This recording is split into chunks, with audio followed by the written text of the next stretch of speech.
Yo, what's good, everyone? It's your boy Deke here with another vid. This one is the first of its kind. First of many. Obviously, you know me. I do the podcast with Arthur Motes Experience with Deke. If you're following me, you're subscribed to me. Probably if you're watching this video, you also know who I am just from my YouTube account, maybe probably some of my social media. So I'm just trying to do some out-of-the-box vids here and just doing other creative stuff. So if you haven't yet, though, subscribe to the podcast with me and Arthur Motes on his channel, youtube.com/ArthurMotes55. But for this episode, we're going to be talking some fantasy football. So you know me, Deke, like I said at the beginning here, but this is my boy. What are you going by, dude? I mean, some call me Matthew Berry Jr., some call me Ian Rappaport Jr., but I let the fans decide. But nah, I'm just kidding. My name is Nick. Nick Jarris. I'm on Instagram at Jick Naris, but that'll be changing soon. Hopefully going to be starting my own page here just for fantasy-wise and things like that. But yeah, I'm excited to be here. Thanks for bringing me on, and excited to get started. Yeah, and the reason I brought you on is because there's not too many other people I trust in terms of fantasy stuff. I trust myself, very much so, but I think I'm past my prime. We had our battles back, we worked together back at Giant Eagle. Yeah. We were in high school, college, and, there was a 3-4 year run where we're in leagues together, and it was intense. Yeah. And I know my knowledge, I know all that stuff, but, I respect yours as well. And like I said, you're probably ahead of me now just because I retired for a good 3-year stretch, and I just got back into it last year, but it still wasn't the same as it was when I was in my prime, when we were battling in high school and college. Those were some battles. Basically, what I'm saying is you're the guy to be talking fantasy football with. Like, this is a dude you're going to enjoy listening to. He's going to have some hot takes, some, I guess, some informed takes, some wisdom. You're going to get all this stuff of everything with this dude right here. So I hope you guys enjoy listening to him. I know you guys will because he's the man. I wouldn't have him on if I didn't trust him. So first off, we're gonna be talking. What do we want to call this? Something? Do we want to call this the fantasy hour or something? Yeah, call it the fantasy hour. I like that. We might go over an hour a little bit, but I think it's that's a catchy name though, right off the bat. The fantasy hour. Yeah, absolutely. We're starting off with quarterbacks though. Yeah. So we're gonna give our top. Well, I guess should we even mention we basically recorded this whole episode already. Yeah. We had some technical difficulties, so we're re-recording this. We did our top 15. Yeah. And then we're gonna break down the sleepers, the busts, the surefire picks from the group of quarterbacks. They may or may not be in the top 15, but these are just some tips and little tricks that you could use for your fantasy football team here. So we want to start off with number 1. And the general consensus, I'm looking around online with ESPN, a bunch of fantasy websites. General consensus is Lamar Jackson is the number 1 pick for quarterbacks. Do you agree with that? Yes or no? I don't. Now, when you hear about someone that, when I say I don't agree with it, I mean, I'm talking about the 2019 MVP. Hold up real quick. Pull your mic a little bit closer. We're talking about the 2019 MVP. The top rushing quarterback last year. He was a namesake. He'll forever be a namesake within the NFL. And his name will be synonymous with QBs like Mike Vick, top rushing quarterbacks. This is a guy last year that averaged 27.7 points per game, 415 points total, and if he would have played that last game. He probably would have broke the record for the most fantasy points by a player in one season.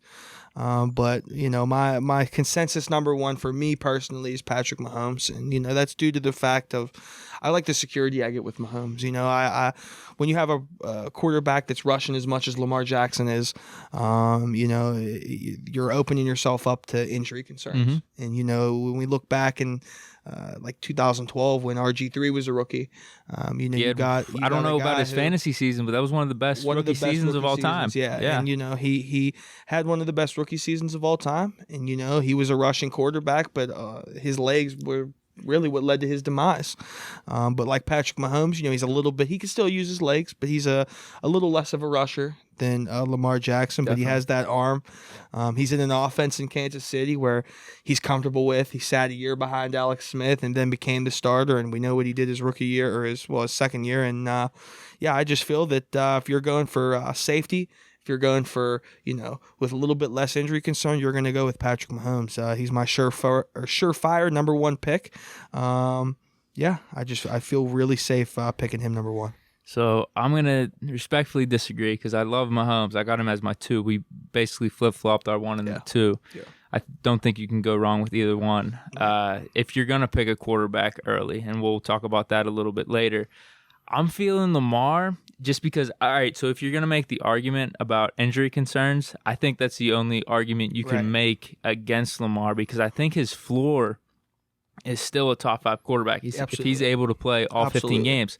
So if you consider that, whenever you're drafting early, I think you want someone that's going to have a high floor. Like whenever Antonio Brown was the top receiver, you just drafted him no matter if you thought maybe Julio or Hopkins, one of these other guys, were going to emerge ahead of him. You were drafting him because you knew you were getting top 5, but then at the same time, he had the potential to be the number 1 player. Right. And I feel the same way about Lamar Jackson. So I did a little thing where I ran some numbers myself. I have my own projections. So if Lamar, this is worst case scenario in my opinion. Okay.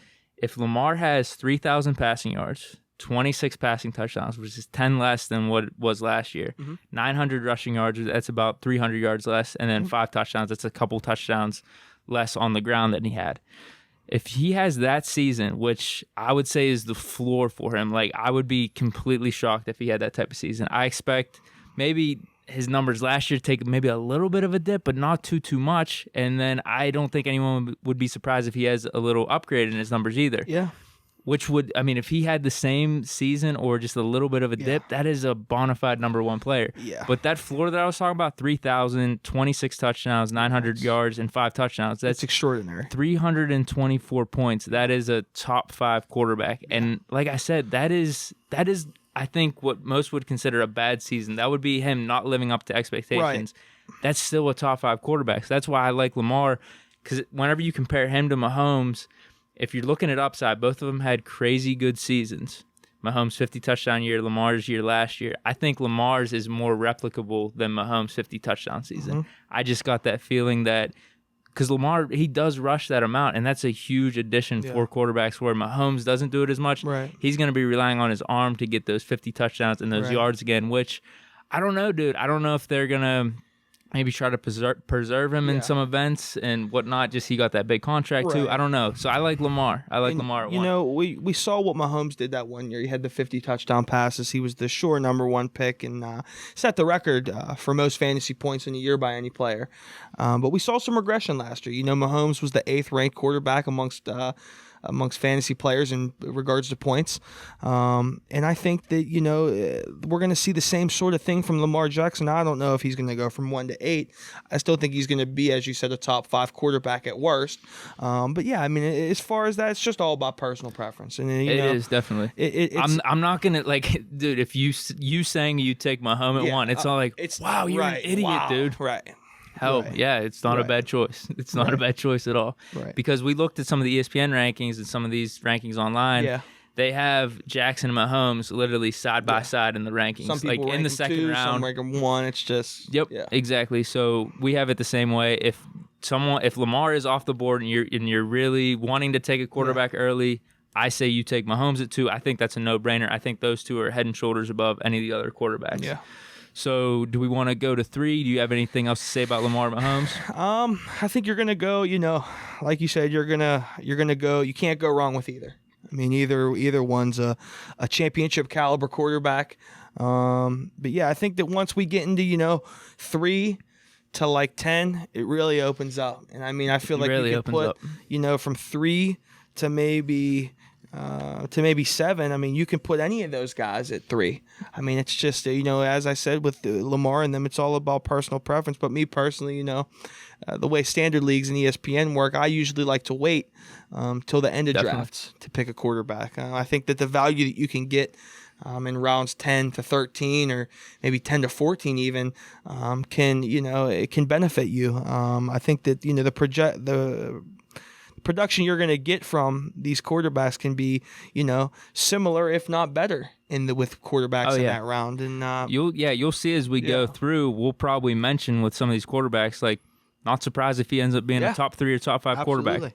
Absolutely. And you could say the same thing with Lamar and Mahomes. It's just that you feel like that's more of a lock than maybe some of the other guys. Right, exactly. And they have potentially a little bit more upside. That's why they're the top 2 guys. But, man, with quarterbacks concerned, just compared to the rest of, like, running backs and receivers, this is so much more based off personal preference and finding value. I'm sure we'll get to that more and more as we talk along with this. But then we got at number 3. Who's your number 3 guy?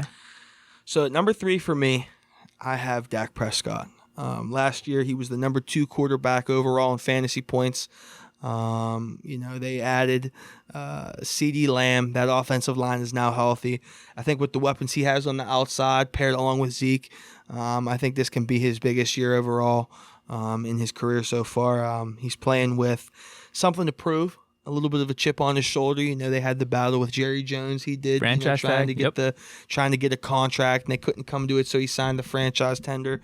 But this is a guy that had 30 touchdowns last year, over 4,000 passing yards, and don't let that distract you because he gets it done with his legs as well, especially inside the red zone. He's a guy that I could definitely see being top 3, if not 1, next year. I mean, just with the offense and the pure talent around him, I think this could be his year. I mean, since entering the league, this is a surprising stat to some people, but since entering the league, he has the most rushing touchdowns by any quarterback. And, you think of the guys that are doing it with him. I mean, the quarterbacks that have been here before you. As we said, we mentioned RG3 and things like that. Like, this guy is at the he top. Stayed healthy, though. Yeah. Dak has been able to stay healthy. That's one of the thing you can say about him. He's always there. He's always there. He's dependable. And, he might not, even in the past years, he might not have been giving you top 5 numbers, but he's a consistent quarterback. He's a consistent fantasy quarterback. He's been in the top 10, 12 pretty consistently, in my opinion. Absolutely. My 3 is Russell Wilson. Okay. I just think he's got a chance to go off this year. I like the upside. I like that this is probably going to be the best offense he's had in potentially his whole career, I think. I mean, I don't know if anyone can argue that. He's going to have DK Metcalf coming into his second year, coming off that 900-yard, 7-touchdown season. Tyler Lockett's like in his prime. He's a solid over 1,000-yard receiver. Speedy. They bring in Greg Olson, who doesn't seem to me has taken much of a step back. Obviously, he's getting up there in age, but you could rely on him. They're getting Disley back, who was their best tight end last year. The dude that can't, what was his name? Hostetler or like? It was like a weird ass last name. Jacob Hollister. There you go. Yeah, he ended up filling in pretty nicely, but there's no doubt that Disley was better. Dude, Disley was on for a top 3, top 5 season before he got hurt. Yeah. So they're gonna have both of those tight ends, and Chris Carson's gonna be healthy. And Russell Wilson's still like consistently. Last year he had 30+ touchdowns. The thing with him though, and I think with this offense, it's gonna, I guess, mitigate that. That's a big word there that I just used. He had 8 or 9 games that were less than 16 points last year. That's not really ideal for a fantasy quarterback. The other thing is, though, he could single-handedly win you a game throughout the season where he was getting he could drop a high 50 30s, down on him. Yeah, 40s. So he, like, if you look at his season, he ended up with, I got the thing right here. He was in the points per game. He was in the top 1, 2, 3, 7. Yeah. But in total points, hold on, let me refresh this. He was in the top 4 still. So he was a little bit inconsistent, but as the season finished out, top 4, and now he's got the best offense potentially that he's ever had. I like that, man. I think considering the best offense, it's going to mitigate that potential less than 16 game, and he's still going to be able to put up those big numbers. So I like him at 3, dude. It's Russell Wilson. Like you want to talk about name, you want to talk about just what he's done in his career. You can trust Russell Wilson. 100%. And I like the upside too. So that's my 3 guy. Yeah, he had 31 passing touchdowns last year, which was 3rd most among quarterbacks. And Russell Wilson is a player that he's on a run first offense, but if you can get through those, like Pete Carroll likes to run the ball a lot early in the year, but if you can get through those early games and, he's given you, consistent 14, 15, 20-point games, he has the potential and later in the year to really start letting that arm loose. If they get down, there's been games in the past. You actually want them to get down because he will put up absurd numbers in the fourth quarter. He is, for some reason, I don't think there's ever a game where he's been really out of it. Because, dude, think back to, I think it was the Panthers. Was it the NFC Championship game? It was NFC Divisional when it was Cam's MVP season. And they were down like 28-0. Do you remember this? And they came back to get it within a score. Yeah. They're never out of it. He threw, when he gets his arm going, Pete Carroll's a guy, as I said, that likes to depend on the run, but he knows he always has the security there with Russell Wilson that if the run game's not working, he can say, all right, Russell, let's get on it and let's start slinging. Dude, he's in his prime too. He's what, 31 right now. Dude, so this is the time. Doesn't get hurt. I like him as the 3 guy, man. Yeah, I really like him. It's a real good pick at 3. As I said, for me, it's Dak.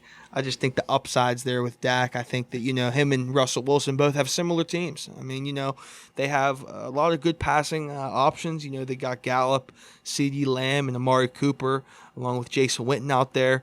No. They got rid of him. Oh, did they really? Yeah, Raiders. Oh, wow. No. You could actually say it's an upgrade. They got Blake Jarwin in now. Oh, wow. So, a lot of upside there at tight end. Yeah, I mean, even just as a total offense. Just like that. I mean, think about that. I mean, this is a guy like Dak. I mean, as I said, he was the QB2 in overall points. And, I mean, even if he shows a slight regression, it would be hard just based on the fact that he has so many more options this year with his offense. And a healthy offensive line, I really see him as a very, very high potential, high reward player. All right, number 5. Well, number 4. Jesus Christ. Dude. Number 4. So, my number 4. Terrible. My number 4 is a guy that, I might shock. Well, I really can't shock a lot of people because a lot of people are saying this, but I think it's Kyler Murray. I think he's an MVP candidate this year. I think that judging off what he did as a rookie last year, he had a really, really impressive rookie year with the addition of DeAndre Hopkins and the couple linemen that they drafted. I think that he can be a real force to be reckoned with. I think that the full year with Kenyon Drake this year is going to do him wonders. Cliff Kingsbury's been scouting him since sophomore year of high school, about 7 years ago. And I think that they have a plan for Kyler Murray. I think that we could see a similar year, maybe not as much rushing as Lamar Jackson did, but I really do think that he has a better arm than Lamar. I think that, he might not be as talented rushing, but he's still a very, very, very scary rusher. And just based on that, that's why I have him at the 4 spot. I completely agree with you. I got him at my number 4. I think the 2 things that really stick out to me with Murray is that, maybe 3, but one is that he was the 7th-ranked quarterback last year. As a rookie. In his rookie year. Yeah, that's impressive. And that flew under the radar a lot, in my opinion. I think it's because he was on the Cardinals and they were consistently losing, but he was putting up numbers, and I think he stole the Rookie of the Year from Josh Jacobs. I think Josh Jacobs should have won Rookie of the Year. But at the same time, that's saying you're one of the top 2 rookies in the league. And like I said, the hardest position. 7th-ranked quarterback as a rookie, you have the system completely set up for you. I like your point with Kingsbury where he drafted him for a reason. Like, this system is built around Kyler Murray. Yeah. It's a college-style offense. That's right. I don't know how or why he wouldn't make a jump from rookie year to second year. So I think that's worth at least from a 7 to 4, at least 3 spot jump. I mean, if you want, I think we both are pretty solid with having Lamar and Mahomes at 1, 2. But if you want to put Kyler at 3, I wouldn't even be opposed to that. I just like Wolfson, but I almost did. I really almost did put Kyler over Dak, but, it's just Dak's been in the league more. He's more established. I think that, with the weapons he has, like I said previously, I think that, that propels Dak into the 3 spot. But Kyler, this is a guy that in college was, he wasn't a starter. He only started his senior year or his junior year or whatever, his last year in college, and that was the first year he started. So we're really seeing the beginning of Kyler Murray, I think. I think that we haven't brushed. We've only seen a limited amount of his potential, that what he really has in the tank. And I think that he's going to be a serious star this year. As we said, that offense is just built around him. And, I read articles every day about how Cliff Kingsbury is talking about how he can be an MVP candidate and a real game changer and all these things. And, it's very intriguing. It definitely is. Now, yeah, because I don't think he can do much worse than his rookie year coming into his second year. And that, like we said, that was the 7th-ranked quarterback. So I think it's only upside with Kyler Murray. Absolutely. Adding Hopkins and a full year Kenyon Drake. Yeah. So, dude, man, I wouldn't blame you if you took him 3. Hell, I wouldn't even blame you for saying I think he could be in the mix between Lamar and Mahomes for this year, projecting that. Yeah. But this whole thing is kind of like you're trying to minimize risk a little bit. Yeah. I think, and not cap the upside, but really reach the upside. Yeah. I think Lamar and Mahomes still have a little more upside than Kyler Murray. Just based on what the Cardinals did last year. I mean, they're a team that started out 0-3. They're a team that struggled in the past. They were a under 500 team for as long as I can remember. I mean, back in with the Carson Palmer days and things like that, the Cardinals were really exceeding. But they've been an under 500 team, and Kyler came back and really pushed the number on them. And I think that dude, he did all that with Old Fitzgerald, Christian Kirk. I don't even know who their third receiver was. Andy Isabella. Yeah, I have no. I'm very, very excited to watch him this year, and I think I told you earlier. I mean, not even earlier today, but before. I think I messaged you one time. I said that I think that this is gonna be a hot take. So I'm just warning you guys. It's gonna be a hot take, and don't judge me, but I could see the Cardinals and the Steelers in the Super Bowl for some reason. Rematch, rematch, revenge. I think I could really see it. I really do. Wow. Yeah. Cardinals coming out of the NFC West. And, jumping from a team that, as I said, with the 49ers there. With the Seahawks there. I know.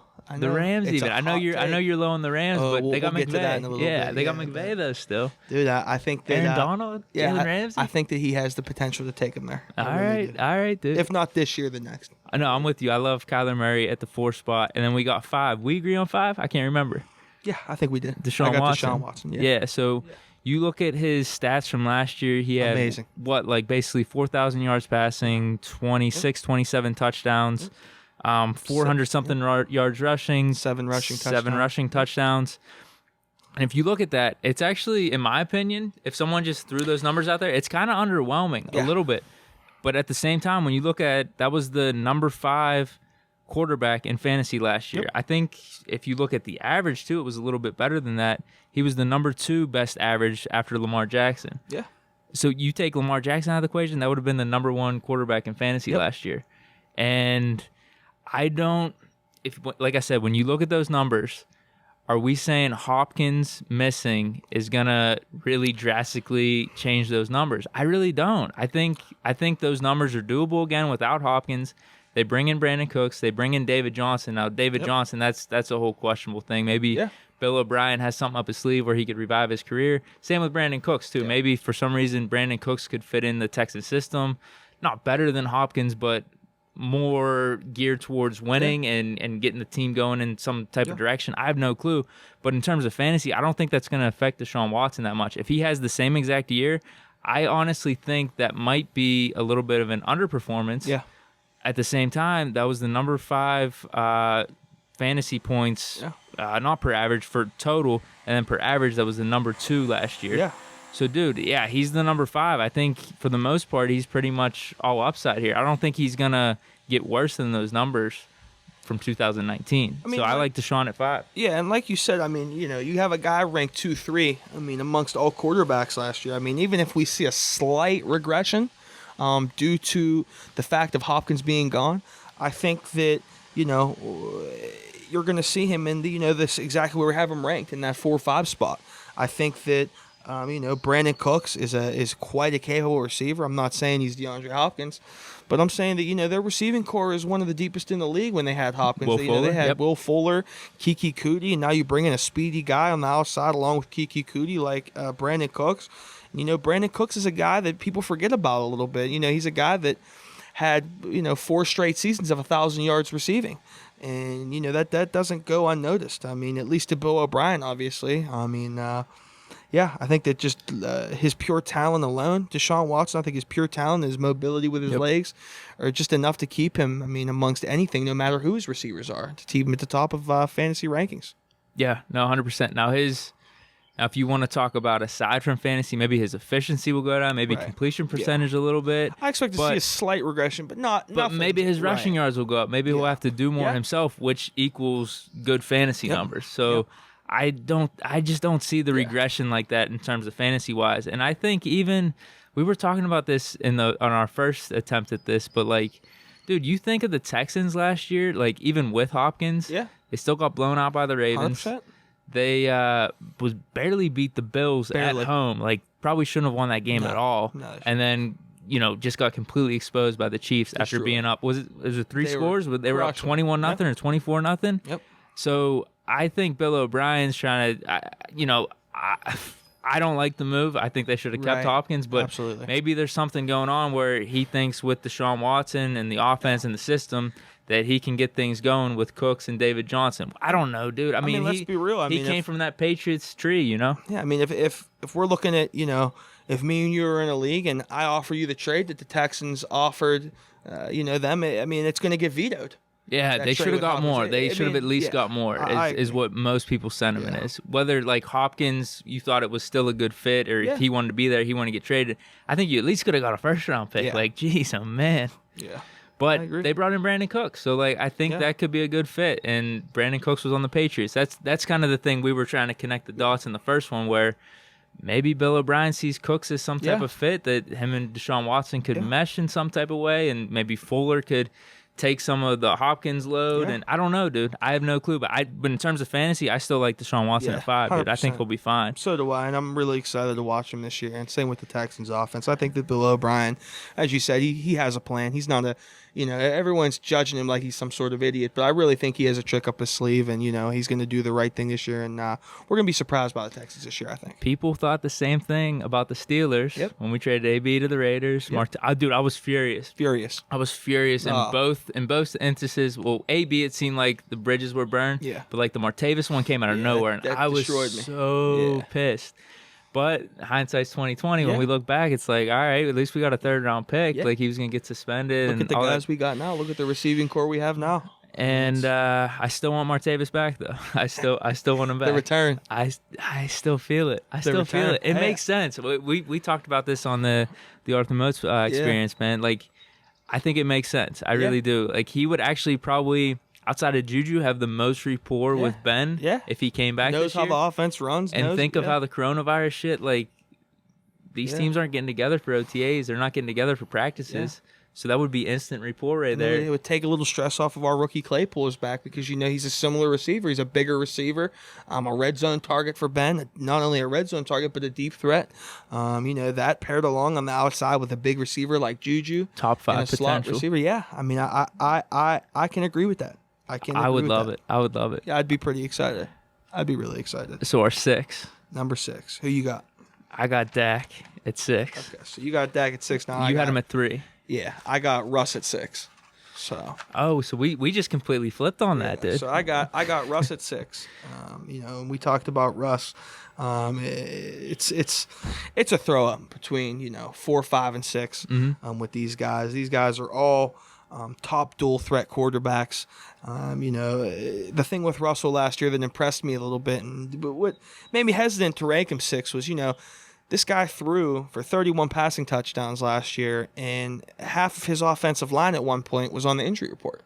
I mean, he had no help. And he had very good receivers. Don't get me wrong with DK Metcalf. I mean, he was in the mix for MVP. But DK Metcalf was a rookie last year.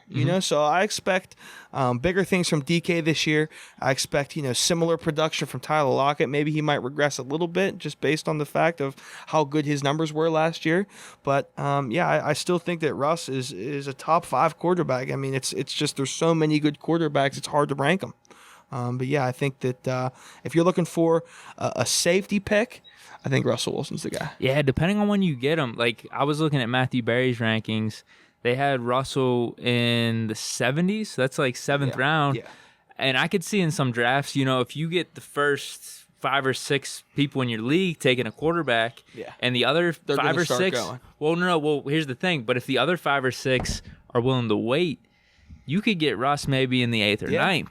Yeah. Maybe, I mean, even the 7th, though, I think that's a decent value for Russ. I do, too. I think that would be a decent value. Yeah, any quarterback that can give you top 5 potential. I mean, as I said before, I like to wait. But if I can get a Russell Wilson, as I said, I'm usually waiting until the 10th to the 14th rounds. But if I can get him at 9, I mean, I'm not saying I'm not questioning it. I'm not saying that I'm going to do it, but I'm not saying that I'm not. He's a safe, solid pick. Yeah, dude, that would be a steal. Like I said, I think 7 would make sense. Yeah. 8th would be a steal, and then for sure 9th. For sure 9th. Because the 7th's where they had him projected. With Dak, dude, I got him. I think I would maybe even have him lower on my rankings, but I just don't want to knock 2 things. I don't want to knock what he did last year, because 4,900 yards is impressive, and he was the number 2 in overall points? Number 2 overall points. Number 2 in overall points, a 21.8 average per game. He fell off a little bit later in the season. Yeah. The thing you can say, though, so one, I'm not knocking last season. You could see that he could put up some gaudy numbers. And I think his offense has just gotten better. You still have Zeke there. I think Blake Jarwin's going to be an upgrade at tight end. He's going to bring a little bit more of a dynamic, playmaking ability. And then CeeDee Lamb is your third receiver. Michael Gallup, another year in the system. And we know what Amari Cooper is. So, dude, I don't think he's going to put up 4,900 yards, but maybe his rushing goes back up a little bit. Yeah. I just see him as a safe pick. I think his ceiling for this season is probably where I have him ranked, maybe 6 or 7. And I think what he's really going to go back to is the top 9, 10, 11, 12 type of guy that he's been most of his career.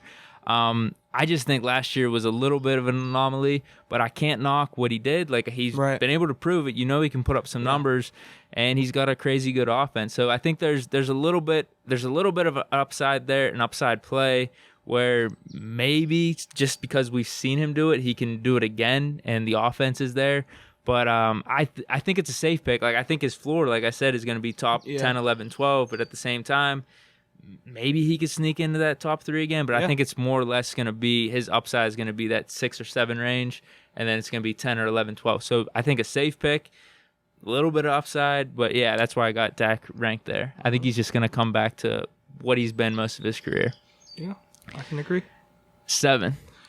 So for 7, if I told you that this quarterback had 510 rushing yards last year, and since entering the NFL had 9.4 air yards per attempt, which was second most among quarterbacks since he came in, who would you think it is? I have no clue, dude. It's Josh Allen. Josh Allen is a serious breakout candidate for next year with the addition of Stephon Diggs in Buffalo. I think it's going to expand the offense even more for him. I think that last year he was the 6th overall QB in terms of fantasy points. I think that he could definitely take a step forward again with that. Just based on, it's only his second year in the league. We don't know, much about him. I mean, we know much about him, but we don't know all that he can do, his full untapped potential. I think we're going to get it this year with Stephon Diggs. And I really wanted to rank him a little higher, but with the quarterbacks we named, Calimary, Russell Wilson, Deshaun Watson, we can't really put him ahead of them right now. It's just at this point in his career. But yeah, I would look for this guy to be a serious breakout candidate. And I don't want to get too excited, but he could easily lead QBs in terms of fantasy points. And, depending on how good Buffalo is this year, they made some changes to their defense, some changes to their offensive line. But I think that we're talking about a potential MVP candidate. I mean, I don't want to throw it out. I mean, that's a hot take, but, the Buffalo Bills are a big contender in the AFC, and definitely a team to look out for. Okay. I guess, do I want to talk about Josh Allen? Maybe I'll talk about him when I get to my rankings. I have him a little bit, maybe much lower than you do, but I'll just go to... Who do you got at 7? I got Cam Newton at 7, dude. Okay. It's a great pick. Dude, listen. So you look at Cam, he was the number 8 quarterback back in 2018. Back in 2017, he was the number 2 quarterback. And actually in 2018, when he was the number 8, Fitzpatrick was ahead of him in a per-game average. And Fitzpatrick only played it was 7 or 8 games. So you could even bump him up and say he was the 7th-ranked quarterback in 2018, and he was the number 2 quarterback in 2017. Now he's playing for the Patriots. Now he's playing with Bill Belichick. And I think this whole situation with Cam and the Patriots is the perfect match for both because we've seen Cam literally just be the number 8 quarterback in 2018, the number 2 quarterback in 2017 with not a lot of help around him. He was the 2015 MVP even. So, people want to say, oh, in 2015, that was so long ago, but I'm just telling you right now, he's the number 8 quarterback in 18 and number 2 in 17. That's not too far long ago, and we're talking fantasy here. Yeah. So now he's getting paired up with Belichick, and Belichick, the Belichick, the Patriots system, they're going to be smart about how they use Cam Newton. I think this could be a situation where Randy Moss comes in with the Patriots and just goes off. I could definitely see it with Cam. And why it's a perfect match is we've seen Cam do it in Carolina with not a lot of help. Patriots don't have a lot of help for Cam here. Still got just being Edelman, straight up. You still have Edelman, but then who else? Sony Michel. You got the 2 running backs, but that's the type of system Cam could work in. Yeah. But then you have Belichick versus Ron Rivera running shit. I'll take Bill Belichick 100 times out of 100 in terms of how I'm going to scheme this and how I'm going to make Cam successful. Absolutely. So, dude, I could see Cam, we're going to talk about this. We could see this from 3 all the way down to maybe even 10 or 11. Any of these dudes could be a top 3 quarterback. Yeah. I would not be surprised if Cam does it up in New England. The only reason I probably got him at, 7 right now? Yeah. Is just uncertainty. We haven't seen him play in a year. But I'm really not too worried about that. Yeah. I think the value for Cam at this point, if you can get him in the 10th round or 9th round versus taking Russ, Kyler, or Deshaun Watson in the 3rd, 4th, or 5th round, I'll take Cam any day of the week in terms of value right there. Think about if you can get a quarterback like you said, like Cam Newton in the 10th round, and you pick up a guy like Sam Darnold late in the draft with some potential. You know what I mean? He's a younger quarterback, but you know what I mean. Hey, he's a young quarterback that you need him to fill in for a week or two. He can get the job done. Cam Newton, as you mentioned, he's a former MVP. He's a former, face of the league. Since 2011, no player in the NFL has more red zone rushing touchdowns than Cam Newton.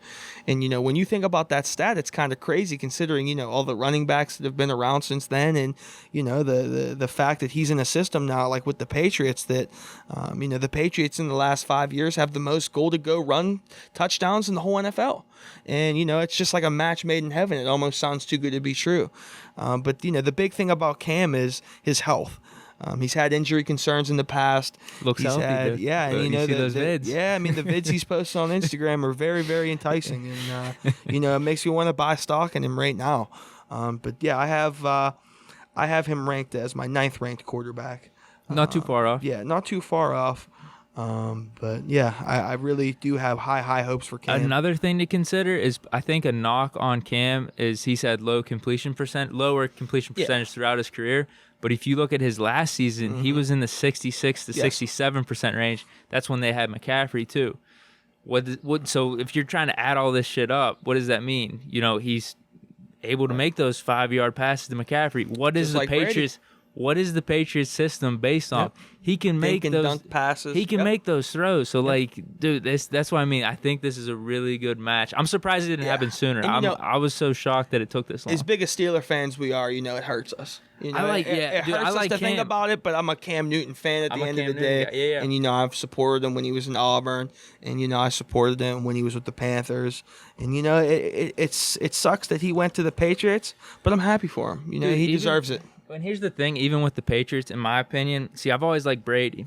I've always liked... Oh, yeah. Always have. Just because... As much as he destroys us, it's hard not to like the guy. It's a respect factor of this dude works his fucking ass off. Works it.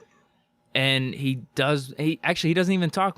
maybe he talks on the field, he talks trash and everything, but dude, he just goes out and gets it done. Fucking he gets it done clutch. The right way. All this shit, all you can do is respect it.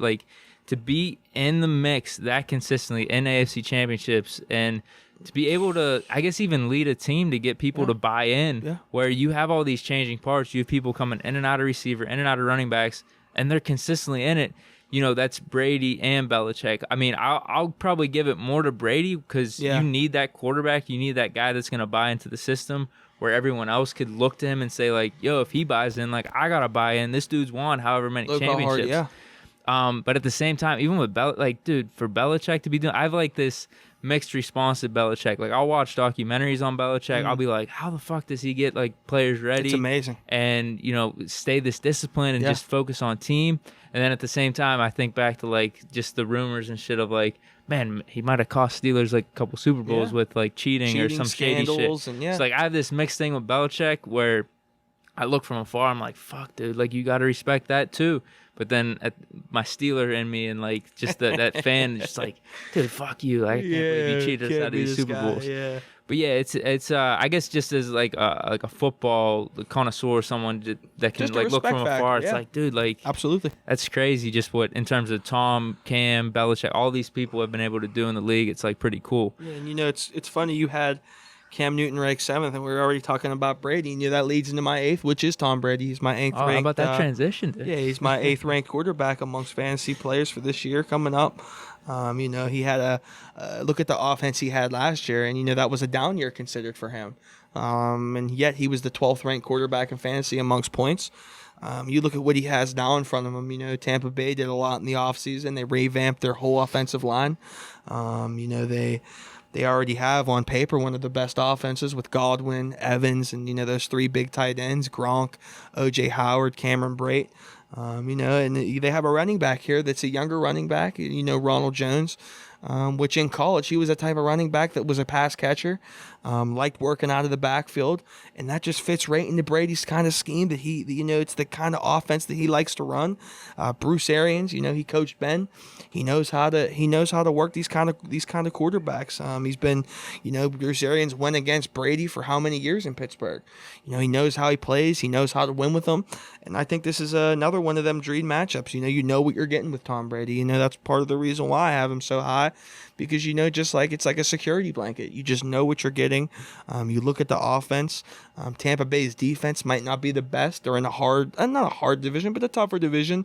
And I think that they're going to be their defense is going to be letting up some points. So it's going to force Brady to throw the ball. Shootouts, dude. You could see some Brady and Brees shootouts 100%. Down there. Matt Ryan and the Falcons, a shootout. Panthers, they're probably on the downside, but still. Yeah.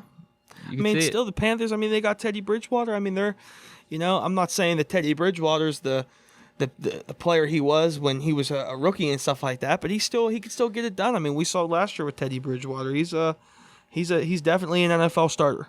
For sure. Yeah, no doubt. Now, so what number are we on? We're on 8. Yeah, I got Tom Brady. I have Cam at 7. Yeah. My 8 is the GOAT right here, dude. Oh, it's the 2 goats. I got Brady. You got the other one. I got the real one. I got the true GOAT. Dude. I like that. You got the media GOAT, but I got the true GOAT here, dude. I got the true one. And if you guys don't know by now, you should know. That's Big 7. That's Big Ben here in Pittsburgh. Big Ben Roethlisberger. I think he's due for a big year, man. I really do. And it goes hand in hand with all these quarterbacks from 3 to 10, 3 to 11, 3 to 12, whatever. Any of these quarterbacks, I think, could end up being in the top 3. Yeah. And I think, listen, I'm just going to throw this out there. I always have Ben on my fan. Ben is always my quarterback, so I'm drafting him.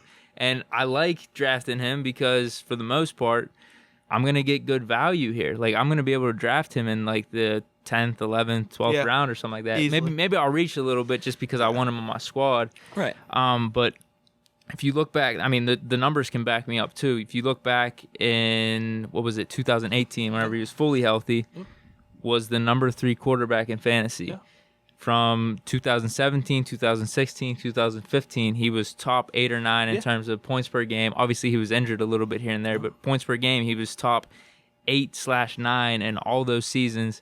And, man, I just think he's in for a big year here. Outside of fantasy, I think this could be an MVP type of season. The offense is stacked for him, in my opinion. It's the most stacked it's been since. We don't have AB. Like, AB not having him there with Ben, that chemistry, that connection was probably like an all-time connection, you can argue. Like, Right. top 5 of all time. Right. Jerry Rice, Montana type thing, yeah. Yeah, but now we have Juju coming back. He's gonna be trying to get this bounce back. He's looking for a contract. Deontay Johnson emerging in his second year. We bring in Eric Ebron, who's a red zone Big target. tight ends. Like immensely talented, coming out of North Carolina. I remember back in the day whenever he was, I wanted to get him. Like, dude, he was. So did I. He looked like an awesome tight end. He's a guy that I had on my fantasy teams in the past. Vance McDonald as our second tight end, who had a connection with Ben in that 2018 season. Chase Claypool in the second round. James Washington, who didn't have a shabby year last year with Duck and Mason as his quarterback, over 700 yards. James Conner coming back, he's going to be motivated. Like the offense around him is stacked. It's very, very It's stacked, deep. and I think Ben is going to be healthy. Like this is, if you see him, I know people want to rip on him because of the beard and he looks maybe a little bit bigger. Dude, no, he looks lean. Like he's been doing a lot of fitness this year. I think he's going to be more healthy than ever. I think his arm's going to be just as good. Yeah. I don't want to say better because, he's coming out and saying that he feels the youngest and his arm for the first time since he was younger. I mean, it's the first time his arm hasn't hurt to throw a football. So I don't see the problem with having Big Ben. And what do I have him here? Is 8. I probably have Cam and just some of the other guys ahead of him based off of what they have done and. Probably a little bit just because of the rushing ability and that added aspect. Like I think Ben's gonna have to have a really good just overall passing season to surpass that because you know how fantasy is because it's just about points. It's about how many points are you gonna get the team and rushing quarterbacks. That's just another added element and plus with the rushing touchdowns that brings points to teams. So in real life, Ben being MVP and maybe being a top 3 quarterback, all that type of stuff.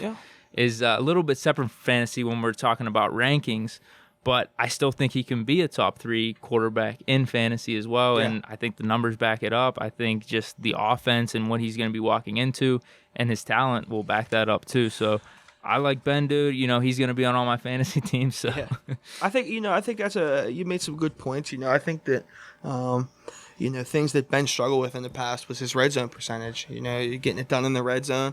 But now, I mean, as you said, we got some big targets there. We got Eric Ebron, Vance McDonald, a big receiver in Chase Claypool, Juju, Deontay in the slot. Paired with a guy like even James Washington. Like our receiving depth it might be the best it's ever been. And I think that if you talk about depth, dude, honestly. Maybe. This could be the best that I've ever seen. Big Ben. It's tough, dude. We had AB, Juju, and Martavis one year. Yeah. I mean, but dude, I think that. But then you had the tight ends. We didn't have Ebron and McDonald at the same time. Exactly. So Ebron can block and he's a very good pass catcher. He's a guy that he said he considered himself almost a wide receiver in college. I mean, he's a guy that can get it done blocking and can for sure get it done. He's a vertical threat. He has high. He can travel at a high rate of speed. And Chase Claypool. I mean, I really haven't paid much attention to his college, but from what I looked at him, he's a big physical receiver. Loves to block. Loves to be taken on in single coverage. And I think that this is all going to play into Big Ben's hand. And as you said, I wouldn't be surprised if he's a top 5 or even like we said about him, but like we said about Cam Newton. Any of these Brady. quarterbacks, yeah, I mean, top 3. They can be top guys. These are guys that, it's all about personal preference and where you're at in the draft and where you're drafting them. Yep. So that was 8, correct? Yeah. Am I right on my numbers here? Yeah. That was 8. And then my 9, you said with your 8 was Tom Brady. Yeah. So I'm just one spot behind you. I got Tom Brady as my 9. I think he's a big time sleeper here. I got Cam Newton as my 9. Okay. Where did I? So I had Cam at 7. So we're kind of in the same. We're right range in the here. same area. We're around here. Wait, who was your outlier though? What am I missing here? So I had Josh Allen 7. Oh, see, I don't have Allen. I don't have Allen in that mix. mix. I had Josh Allen 7. I have Allen in a different tier. Ranked, way down.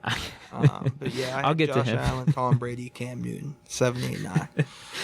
Brady though, dude, it's Tom Brady. Like he was in. I don't think the greatest. See, I just talked for days about how Cam and Belichick and that whole system is going to work. Yeah. I don't know if that works for Brady like it did maybe in the past. Like I think I think it's going to work for him in Tampa Bay. Like, I don't think the New England structure for him last year was the best. Like, you could tell in the middle of the season, like, he was pissed, like, AB wasn't there anymore. Like, Josh Gordon was, like, he wants those type of, who doesn't want those type of receivers, to be honest with you. But, like, I think, I don't know, I think Brady's going to be able to make it work. He's got the winning, the clutch, the chip on the shoulder. Like, dude, to go from New England the way that he did, to have the career he's had in New England, to go down to Tampa Bay and to sign it's a 2-year contract. He might end up spending 3 years down there, but he's not going down there if he thinks he's gonna suck. Yeah, he's not. He wants to win. He wants to win and show everyone I can fucking do this wherever the fuck I am and lead people and just be awesome. And I don't think, like, I was watching the games. You could look at the stats. I don't even think his stats were that bad this year. In terms of fantasy, they weren't that great, but, like, his stats in terms of a quarterback play, they weren't that bad at all. I think it was 24 touchdowns, 8 picks or something like that. But now he's in... Think about the weapons he had. Exactly. Now he's in Tampa Bay. Chris Godwin, Mike Evans, elite receivers, Gronkowski coming back. Scary. The only question mark's Ronald Jones, in my opinion. Yeah, and Ronald Jones in that defense. I think you're kind of like high on Jones just from like hearing you talk about him. Yeah. But like I could make the argument too that they have Ronald Jones, someone known at running back. All right, they're gonna be passing it a fucking ton. Yeah. So I just think he's gonna be motivated, dude. And like I said, watching those games, if you want to look at the stats and say, Tom Brady's lost a step. I was watching him, like, he still had arm strength. Yeah, I saw people drop him. I saw miscommunication left and right. That's what I saw. I still saw arm strength. Think about, too, Chris Godwin last year. He's almost like an Edelman.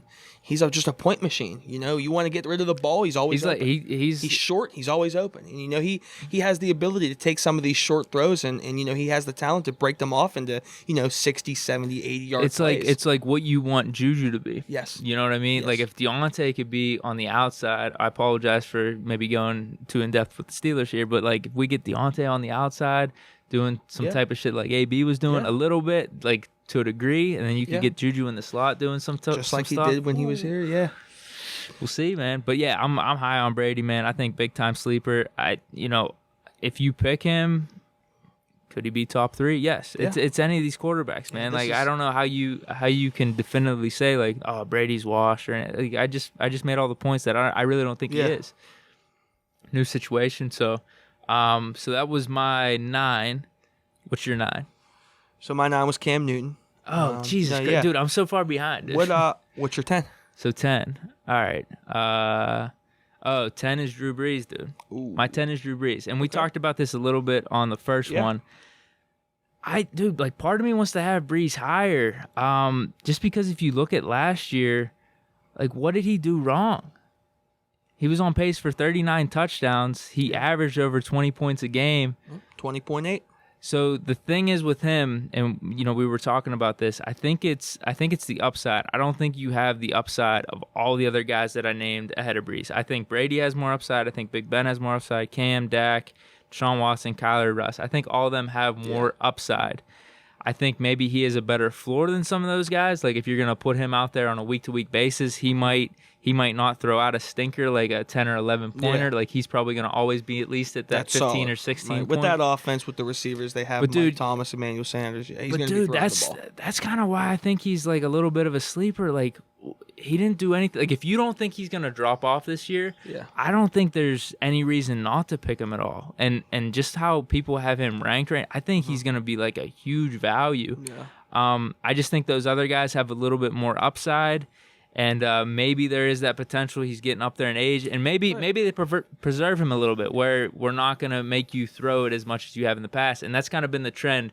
If you look at his attempts and everything, it hasn't been as crazy as it was 7-8 years ago. So maybe the yards, maybe he's not going to throw for over 4,000 yards. It seems like he's really efficient in the red zone and being able to get those touchdowns.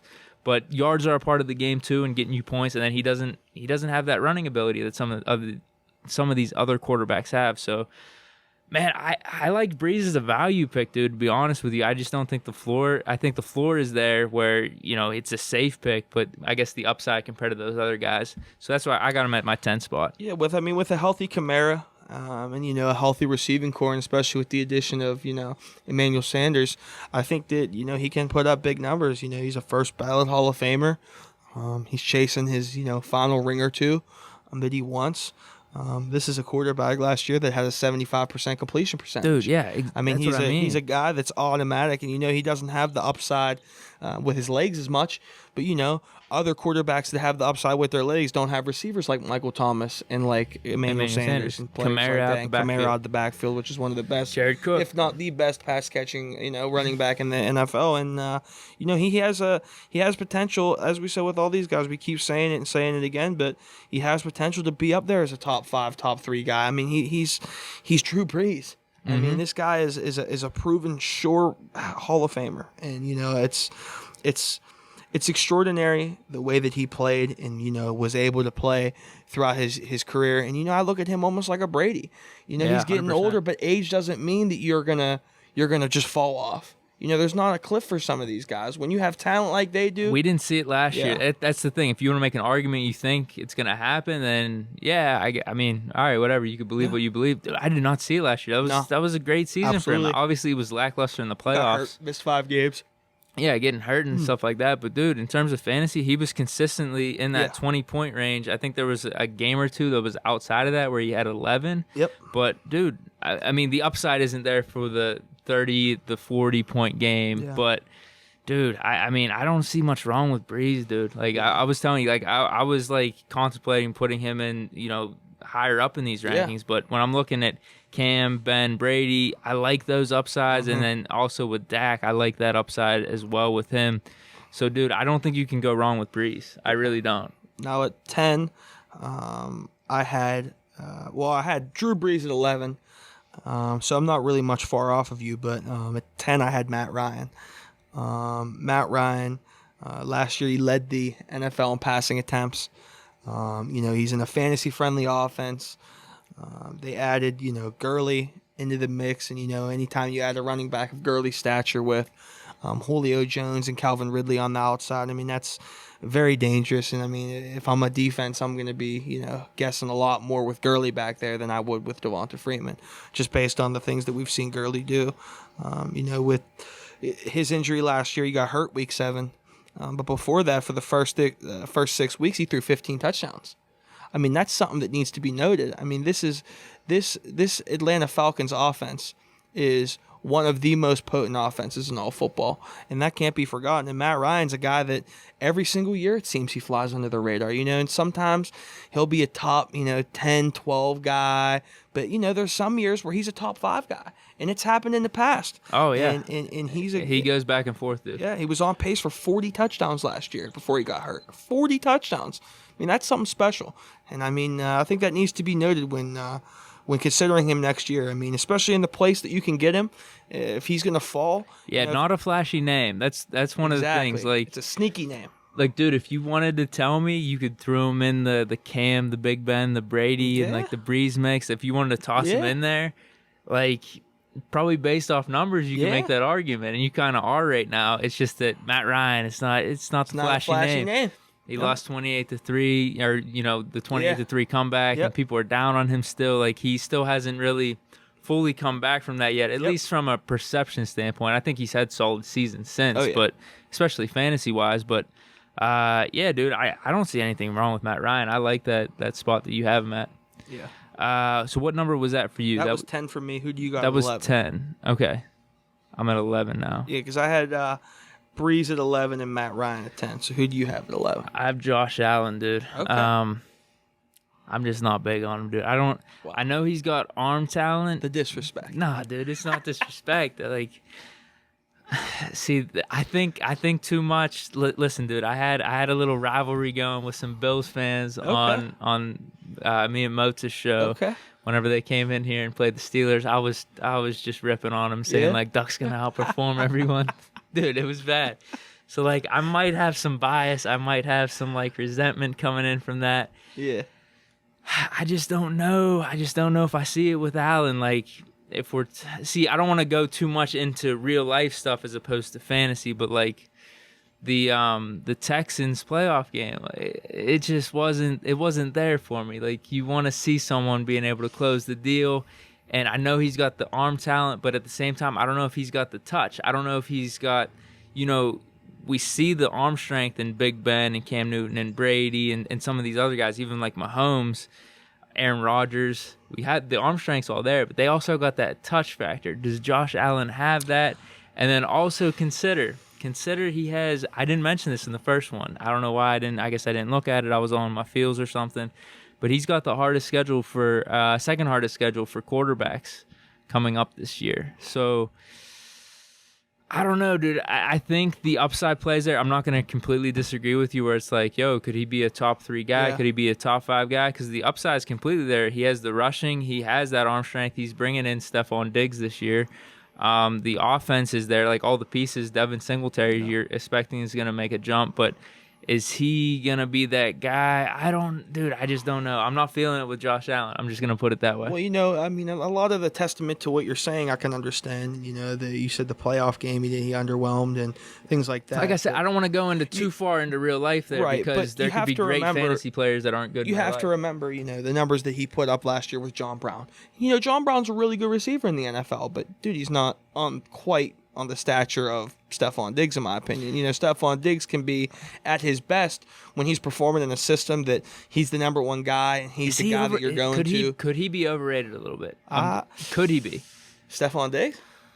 I'm not saying he is or not, but I'm interested. Listen, I think this is almost a wait and see for both parties with Allen and Diggs in the Buffalo Bills offense. It's like a wait and see. I think that when you interject Stephon Diggs in a system with a speedy receiver like Brown and a slot receiver on the inside like Cole Beasley, I think that they have the mixing for a really good season, and I think it's gonna not only benefit them, but it's gonna benefit Josh Allen in the long run. As I said before on the first one, his turnovers were a problem, and he fumbled it a little bit, and he made up for it last year though. He cleaned that up. Like he had a really good year. I'm not gonna knock that at all. Yeah. I'm not gonna knock that at all.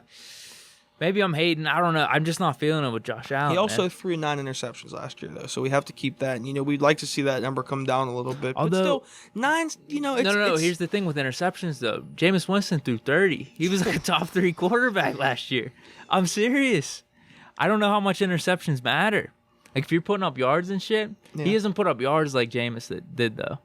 He's got the rushing yards and the rushing touchdowns. Yeah. But look, Jameis was the number 3 quarterback last year. Dude, Blake Bortles has been a top 5 guy. So I don't know how much interceptions. And I think that Josh Allen has more talent than both of them, though. If he could keep those interceptions like that, bump up its touchdowns, but bump up everything a little bit, dude. That is the recipe for a top 5 guy. I'm not gonna knock that. I just don't. I don't think we're gonna see it in year 3. I just really don't. I think the Bills in general, a lot of hype around them. I think there's a little bias here. I think you got a little. I don't know. I think that they got under your skin a little too much with Moats. Come on, man. I think that's what it was. Come on, dude. Well, I'm gonna stick with it, dude. I'm gonna stick with it. I've told Bills fans you're gonna underachieve this year. You're gonna underachieve. I'm just telling you. You're not winning the East like you think you are. I respect it. I like it. I like it. All right, so I got Josh Allen at 11. Okay. Let's see here. What's the next? Did you say you're 11? Yeah, I had Drew Brees. Okay. We already talked about him. Okay. But yeah. So you made all your points with him. You don't got anything else to say? No, Drew Brees. I mean, his report speaks for himself. I mean, as we said, he's a Hall of Famer. He's a guy that is a guy that can be a top. If you don't think he's gonna fall off, then there's nothing wrong with taking him, dude. His offense is better than last year, bringing in Emmanuel Sanders. So. And he did amazing last year. Yeah. And that's a guy that I could see falling. I mean, I could see him dipping a little bit. He is. Dude, no one has him ranked high. And that's the thing I was saying. I don't get it, man. If his value, all those dudes' value that we're talking about from, probably, that Cam Newton, Big Ben, Brady, Breeze range. Yeah. I love that value right there as opposed to maybe taking a Kyler, a Dak, or Deshaun Watson in the 3rd, 4th, or 5th round. Yeah. I love the value of those guys compared to taking a quarterback after Lamar or Mahomes, for sure. Yeah, anywhere from, as we said, that 3 spot all the way up to, Drew Brees in 11, and, we got some good quarterbacks, right? I mean, there's guys that it's literally just not worth going after someone like that when you can improve your team in positions that are harder to come by? We'll talk about this more and more as we go through our RB, our receiver rankings, and just some of the strategies involved with that. But like the value in top receivers or getting like a top 10 receiver versus maybe I don't want to say middle tier receiver, but maybe someone in the 11 to 20 range or the 20 to 25 range, like that discrepancy is so much greater than a quarterback in the top 5 and maybe the top 10 or 11 because any one of those quarterbacks you have a feeling can go off for probably 30 or 40 points in any given week.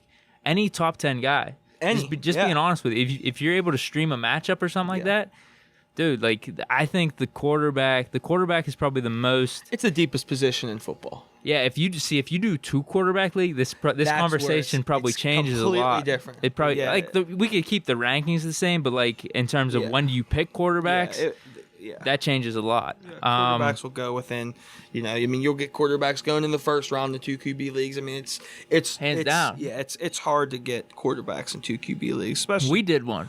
Yeah, we did 1 year. Yeah, for the Giant Eagle League that 1 year. I think we started off with a 1 QB, and then the next year we did the 2 QB league. Forget who my QBs were, though. Were you in the league when Keller was running it, or no? I don't think. Because I started running it after him. We did an 18 league, like just an 8 team. Like really? Yeah, small. Yeah, I think we did. I think we did 2. I think we did 2. Dude, we had a big ass one. We had like a 16er. Really? The 1 year. Do you remember? It was like a 14 or 16, and then we shrunk it down to like either 10 or 12 the next year. But like, dude, those leagues were sick. I think we did 2 quarterbacks, but those were fun as hell. They were fun. They were so fun. Anything that's gonna, make it harder. More strategy involved. Yeah, it makes you put some more mind into it, and it makes things more fun in the long run. Even though you might say, "Oh, my team sucks right now," but like, dude, when it plays out, it tests your knowledge. It tests your knowledge, and it makes the best man win. Absolutely. All right, so we have, dude. You're so much better at keeping track of these numbers. So we're at 12. We're 12 now. So who you got for 12? I got Matt Ryan, and I agree with everything you said with Matt Ryan. Very safe pick. Nothing wrong with Matt Ryan. If you have him as your starting quarterback and you killed it at running back, receiver, and tight end, I think you got a pretty good ass team. Yeah. So he's definitely capable of being a top 5 guy. He's proven it in the past, and I think his floor is really low where you're guaranteed a top 15 quarterback just based off of what he's done in the past. He hasn't taken any steps back in terms of his ability or just being a quarterback. There's no signs of that at all. He has a great offense around him. Bringing in Todd Gurley, I think that's only going to help him.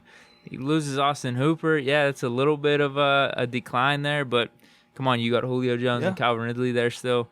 I think he's going to be fine. He's always a safe pick in my opinion. I mean, if you ask people, how many times have you had Matt Ryan on your team? I've never had Matt Ryan as a backup or anything. I had him, a big proponent of Matt Ryan is my dad. So shout out, Dad. What's up? So if you ask anyone that's ever had him, they have nothing bad to say about him. My dad loves him. Yeah, that's what He's not the flashy name. You can get him late. And, dude, there's no expectations with him. He usually almost always overperforms his ranking. Exactly. Always. You're not gonna there's some players that you're gonna take and you're gonna take with expectations and oh wow, I'm expecting a great performance out of him and a great season, and they underperform. Matt Ryan, you're just not gonna have that. You're gonna get a steady points with him, and you take Ryan at 12, and like I said, if you kill it at your other positions, you're gonna be fine. I would not argue with that team at all. Now, who I had at 12, I would have had him ranked a little bit higher if it wasn't for the injury concern. Okay. I got Carson Wentz. Okay. When you look at his last year, just injuries. Yeah, I mean, when you look at his last year, he had a very good year, and not only did he have a very good year, he's a guy that, his whole team was hurt at one point. Like he had no receivers. They had J.J. Arcega-Whiteside or bad, something as his number 1. I mean, it was bad. The improvements that they've made in the offseason are equal to with, the best of any other team, I think. I think that, with the drafting of Jalen Reagor, I think with the trade they made for Marquise Goodwin, it's gonna do nothing but help him in the long run. And, as long as those guys can stay healthy, I think, and he can stay healthy, he's gonna have a good year. I mean, with those the fact that he had no receivers and he still threw for 4,000 yards and 27 touchdowns, it's a testament to the kind of quarterback he is. 100%. If you can get him, like we're talking about, if you can get him in the later and he falls, he's almost like a Matt Ryan. Like this guy can. You can combine those two. This guy. I think Wentz has more upside, but like Ryan could be your steady guy. 100%. I mean, Matt Ryan and Carson Wentz are very similar in the fact that they're not run first or pass first. They love to throw the ball. No matter the situation, they love throwing the ball. And I think a big proponent when we get into our RB rankings, I think that this year. Miles Sanders is going to have a big year. I think that he's going to be that safety valve for Wentz. He's going to be that check down guy. When Wentz can't find a receiver, he's going to hit that check down. He's going to have a lot of a beneficiary from that. And I'm excited to see Wentz. And as I said, he was the 9th ranked quarterback with points last year, and that was with no one. Mm-hmm. You know what I mean? So with a full offense and some new faces, I'm curious, and I'm really excited to see what he can do. All right, dude. So what number is that? That was 12. We're at 13 Did now. I say my 12? I said Matt Ryan at 12. Yeah. Okay, I already said that. So now 13. Damn, dude. I sound drunk here or something, huh? Hey, I mean, might have to start drinking a little bit more. Nah, dude. I was bad with this on the first. Like, I can't keep track of this. You probably have numbers to the side of your guys, do you? Yeah. I don't have numbers. I just got them like listed in order, so that's why I'm losing it. Or I'm drunk. I don't know. All right. A little bit both. All right, so my 13, I got Matt Stafford, man. Wow. Matt Stafford, 20.8 points per game last year before he got hurt, which was, let's see how this looks here, which was number 4. Yeah, first half of the season, he was 4th most fantasy points in the NFL. Yeah, I'm looking at this Fantasy Pros. They got it at 21.45. I guess maybe I got that average from a different site. It's close. It's around there. It's within that area, and even anything over 20, I mean that's on pace for a top 5 fantasy quarterback. Exactly. He's top 7 maybe. Yeah, he was number 4 last year before he got hurt, and I don't think it's gonna get any worse for him. No. I think he's in his prime. I don't the only concern, like you mentioned with Carson Wentz, is just health. Yep. So if you take that aside, I think he's got that type of potential. He's done it in the past. He likes to throw a lot. Yeah. He can put up some gaudy numbers, and then he's got a good offense around him. TJ Augustine coming into his second year. You're hoping he takes a step up. Kenny Galladay's an elite receiver. Marvin Jones. They added a new lineman to their offensive line. They signed him from the Giants. I'm having a brain for it. I can't really remember his name. But yeah, they made some. I just think the line. offense is just going to be better than what it was last year. And if you're talking about the Lions as a whole, dude, they could have been like 5-3, 6-2 before he got hurt. They were playing really good football. He was a quarterback on pace for 5,000, just under. Well, it was like 4,900 something passing yards and 38 touchdowns before he fractured his back. And, I think that. With this whole coronavirus thing, he's taking the off season and relaxing and rehabbing, and he's where you have him. I mean, he has tons of value for where he's being drafted. I think you want to take someone with him, like we mentioned with Carson Wentz. Like, absolutely, take Matt Ryan, take someone maybe that's a little bit safer with Stafford. Yeah, Stafford could have more of the upside play for you, but then at the same time, you got the steady guy in Matt Ryan. Or whoever, that could be any other player, but yeah, that's kind of what you're looking at with Matt Stafford there, and bringing in DeAndre Swift, dude. The Lions haven't had a a legitimate running back. This is like what, going on 6 or 7 years since Reggie Bush. Yeah. Reggie Bush had a couple good years with them, but closest since then thing was Kerryon Johnson. I mean, he's not even anything that special. No, I had him last year for fantasy, and I mean, dude, he just underwhelmed me. All the Lions running, Amir Abdullah. Who's the other one? Was it Theo Riddick? No, and there was one more though. Was it the dude out of Cal, Javid Best? Javid Best, yeah. Was he before? He might have been before Bush though. He was right around that same time. I think he was before though. If I can think. But they haven't had a running back that you could rely on. Hopefully Swift can do it, or unless he's going to go into the Lions' curse here. But you add in Swift, I just think the offense is better than when he left it last year, and I don't think Stafford has necessarily got any worse. He's just been injured. So the main concern is the injury. So, I mean, he's got the upside. Yeah. We'll see what happens with Stafford. I got him at 13. Yeah, and in 13th spot, I had Big Ben. And then I had Stafford at 14. Dude, come on, put Ben a little higher, man. I mean, I'm not hating. I'm just saying, I gotta put him where I really think that he's going to be drafted. And I think that where he's going to, do I think that Big Ben is going to, overperform his ADP and his average draft position? I mean, absolutely. Where do you see him? Where do you see him finishing this year? Probably. Honestly, I really do believe that he will be a top 10. Okay. I think that I'm worried about how he's going to come in and just like overtake everything. I think that, we might see a slightly, a slower version of Ben these first like 5 weeks or 4 weeks. But I think, once we start picking up steam and he starts developing that, that real rapport with like a guy like Deontay Johnson and a guy like Eric Ebron, I really think that this can be a recipe for something great. I think that, Big Ben could be in MVP consideration. I mean, even he with, should be. I mean, even with things like, like he had AB and, Juju, like we're seeing I'm not trying to say Deontay Johnson's Antonio Brown by any means. No, definitely not. He's a similar kind of guy, like where he gets open, his route running is amazing. Juju on the outside, that's going to open up space for him, and I'm really excited. I really can't wait. And yeah, I think that Big Ben is a surefire top 10 guy this year, but has the potential, as we said. When we talked about the rankings, and we talk about the rankings too, like especially with the quarterbacks, it's not about like any of these guys could finish in a certain spot. Yeah. It's all about value and considering what they've done in the past and upside. That's kind of what the rankings are. Right. You know what I mean? Because you don't necessarily want to take a guy all the time. You think, oh, this is just going to be a complete safe pick. Right. A lot of fantasy teams are won by. You want that next Lamar. Risk. You want that next Mahomes. Exactly. You want that next big guy. So that's what goes in the rankings. Because like someone could be listening to this and they're like, why the hell don't you have Ben ranked at 8 and 9 then if you think he's going to finish 8 and 9? Yeah. It's like, no, you're looking for certain things whenever you're ranking these players and whenever you're drafting. You're like, can I get that guy who's going to win me a league? You want that game changer that's going to win you, Yep. Ben might be able to do it in my opinion. I think he could win a league for someone. It's not out of the ordinary for that to happen. Yeah. We've seen that in the past. We've seen the years he's had with AB. We've seen the years he's had. I mean, he's a guy that, he's a first ballot Hall of Famer, and he's chasing his last rings. And I wrote down here 2 more. He's the forgotten one. 2 more, maybe. He's the forgotten one. I'm hoping. I'm praying. I say a prayer. I think he got 2 more in him. I think he could. All right, so that was 13. Yeah, and I had Ben 13, then I had Stafford 14. So who you got at 14? Okay, yeah, we're not off on Stafford then. I got Aaron Rodgers at 14. Okay.